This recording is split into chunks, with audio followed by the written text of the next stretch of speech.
Failures.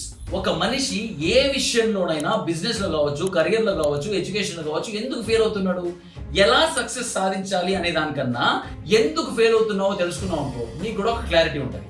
First వచ్చేసి seriousness లేకపోవడం. Start చేసినప్పుడు ఉన్నటువంటి సీరియస్నెస్ పోగు ఎందుకు తగ్గిపోతుంది? నీ కలల సామ్రాజ్యాన్ని నిర్మించుకోవడం కోసం నీ కలలు నిన్ను నిద్రపోనికూడదు. Eat your dreams, sleep your dreams and drink your dreams. Very simple. నీకెందుకబ్బా అంత సెల్ఫ్ డౌట్ నీ మీద, నువ్వు చేసేటువంటి పని మీద? ఇది నా వల్ల కాదు, ఇది నా చేత అయ్యే పని కాదు. నీ వల్ల కాకపోతే ఎవడి వల్ల అవుతుంది? Do it with full confidence. Next వచ్చేసి చెవులు మూసుకో. నీ వల్ల కాదు, నీ వల్ల కాదు, నీ వల్ల కాదు. నీ చుట్టుపక్కల ఉన్నటువంటి మెజారిటీ ఆఫ్ ద పీపుల్ చెప్పేటువంటి మాటలు ఇవే. జస్ట్ చెవులు మూసుకో, నీ పని నువ్వు చేసుకో. నెక్స్ట్ వచ్చేసి హార్డ్ వర్క్. పులి దెబ్బలకు బాధపడితే శిల్పం కానే కాదు.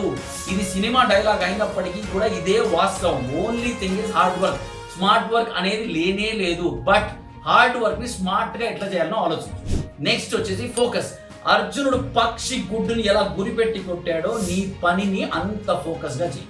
హార్డ్ వర్క్ ఉంది, ఫోకస్ ఉంది, కన్సిస్టెన్సీ లేకపోతే ఎట్లా? వర్షం పడేంత వరకు అమృత వర్షిని రాగం పాడాల్సిందే, రిజల్ట్ వచ్చేంత వరకు పోరాడాల్సిందే. No option at all. Result ఎందుకు రావట్లేదు అనేది పక్కన పెట్టి రిజల్ట్ కోసం నువ్వు ఏం చేస్తున్నావు, ఎట్లా చేస్తున్నావు అని ఆలోచించు.